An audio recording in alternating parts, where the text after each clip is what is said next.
You're listening to the Otis Jiry channel.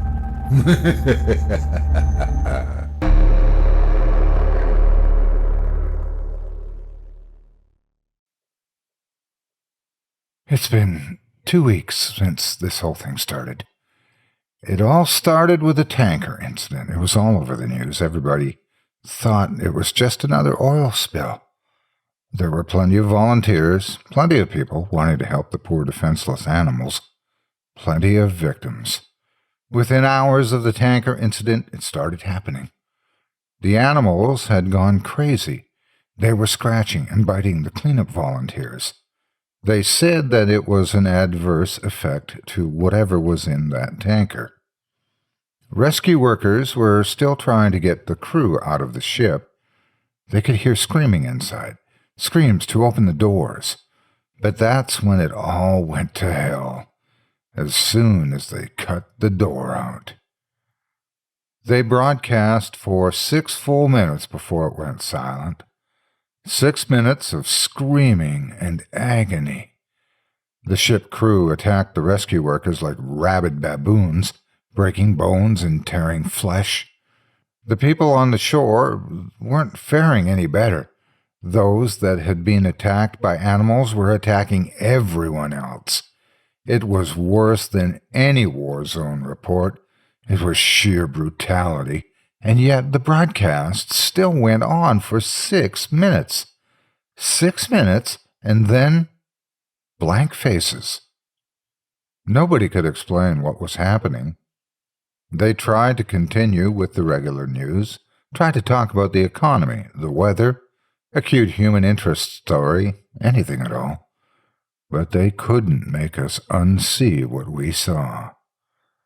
I tried to continue my regular existence, but every time I switched on the news or walked by a newsstand, it was there. The big mystery. They had some explanations, some kind of infection, brain parasites, but it didn't matter. It wasn't an infection we were afraid of. It was them. 4 days after the initial report, a state of emergency was raised. And yet, we'd all seen this before, in every zombie movie ever produced. People didn't know who to trust. They were stockpiling food and weapons. Some tried to flee, but it seemed every zombie movie was right. They didn't make it. 3 days later, they arrived in my town. I expected moans, shuffling corpses, dismemberment. But that's where the movies lied. They ran through the streets, screaming. I remember running out to my front door as fast as I could, locking and barricading, doing anything to make sure it would stay shut. And then I headed for the window. I was on the 2nd story, and I could see the carnage. They were unstoppable. They were aware. A group of them made their way through a building across the street. They jumped straight through plate glass windows. Even the shards slicing through them made no difference. They just kept coming. My barricade wasn't going to hold. I rushed around my apartment, grabbing supplies and jamming them into the most secure room I had. I went back for one last look across the street, and I wish I hadn't. In her 2nd story window, my face met one of theirs. They knew where I was. I quickly dashed into the room and locked the door.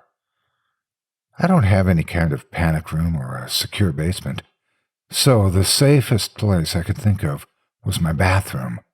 No windows, one door with a lock. I'd filled my sink and bathtub full of water so I could stay a while. So I sat there in the dark room with the distant screams in my ears.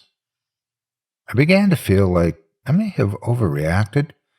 It had been 2 hours with no sign of them. It actually got quieter, and I thought they had moved on. Maybe I could leave the room, get to the kitchen, and grab more food to wait it out. A crash came from the front door. Then I heard the sound of someone running full force into the door and knocking down the barrier behind it. There were a couple of more crashes, and then I knew they were inside. Rapid footsteps began moving around my home. There were a couple of screams, and then a bang on the wall beside me. My eyes were open to their widest, even in the pitch-black darkness of the room. There was another bang, and another. They knew I was there, and they knew I was scared. This was the zombie nightmare I had been expecting from the start. I had nowhere to run. There was only so much time before they would break in. I sat with my back to the door, hoping my extra weight would make it harder for them to get in. And then it got worse. "Why don't you open the door?" said a voice on the opposite side of the door. No screams or moans, just a quiet, whispery voice, followed by more of them. "We've come for you. You'll be happier if you open the door. It's not so bad." The whispery voices became a cacophony of noise trying to persuade me, to break me, to fool me. I had heard that the moaning of zombies would drive people insane, but this was worse, a siren call. I sat in the darkness and hoped and prayed that they'd get bored. But they don't get bored, and they don't leave. I managed to use the mirror to peek under the door, only to be greeted by horrible, unblinking eyes, blood-smeared faces, screams, and more horrible whispers. That was 2 days ago. I don't know what to do anymore. Maybe it won't be so bad.